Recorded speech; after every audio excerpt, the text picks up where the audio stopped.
This is Steve Hayes in London for the EPRA annual conference. I have with me now Robert Waterland, Managing Director of la Société de la Tour Eiffel. Robert, welcome. Good morning. You specialise in investments in the office market on the periphery, particularly of French cities. How do you see the market there for the next 12 months?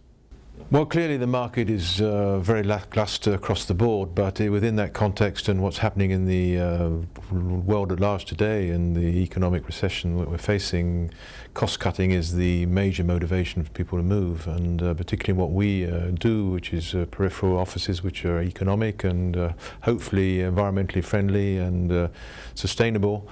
There is still a demand, and in spite of everything, the market does need new space.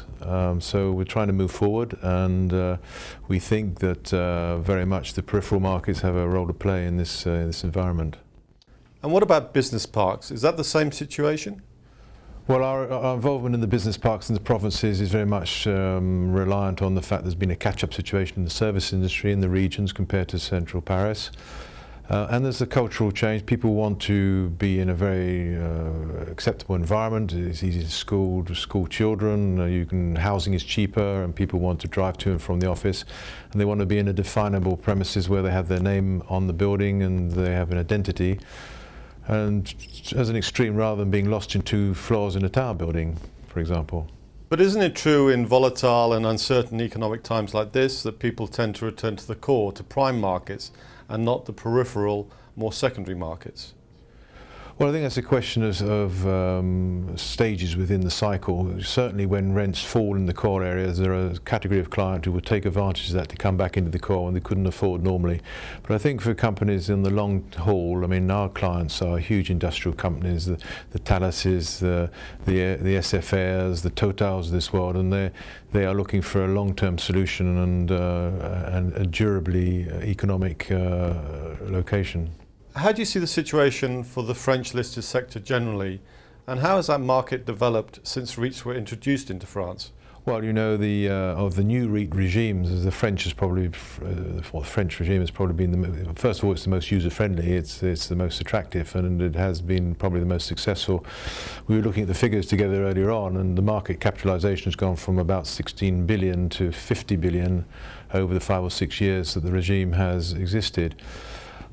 So it's been a great success. I think one of the major issues in that, and people with short memories overlook it, is that France has always been a very complicated country fiscally, and just the fact that there's a see-through on fiscal issues, that you don't pay tax, is a huge plus. I mean, there are downsides as well. We have all the vagaries of being quoted, and there's a lot of, as we know, complication in reporting when you're public. But the fact that we have permanent capital and that we don't pay tax are 2 huge pluses. And how do you see the outlook for the listed sector over the next 12 months?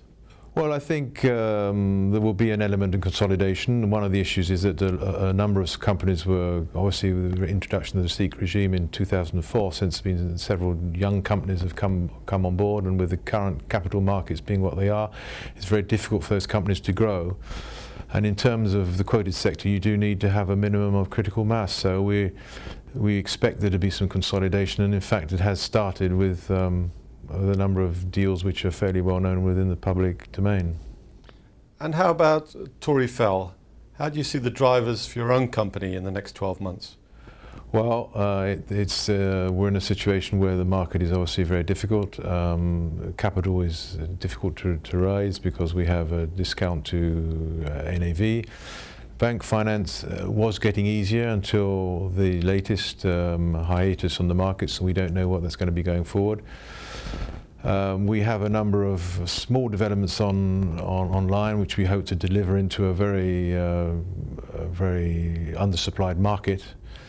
But you know, I think, like as most people at the conference here today, nobody's expecting any great fireworks in terms of growth. But what we can do is assume a steady cash flow, and that's what SIICs are all about. It's paying a dividend on a regular basis, and we're very confident as to our recurring income and the permanent or sustainable dividend we can pay from that income.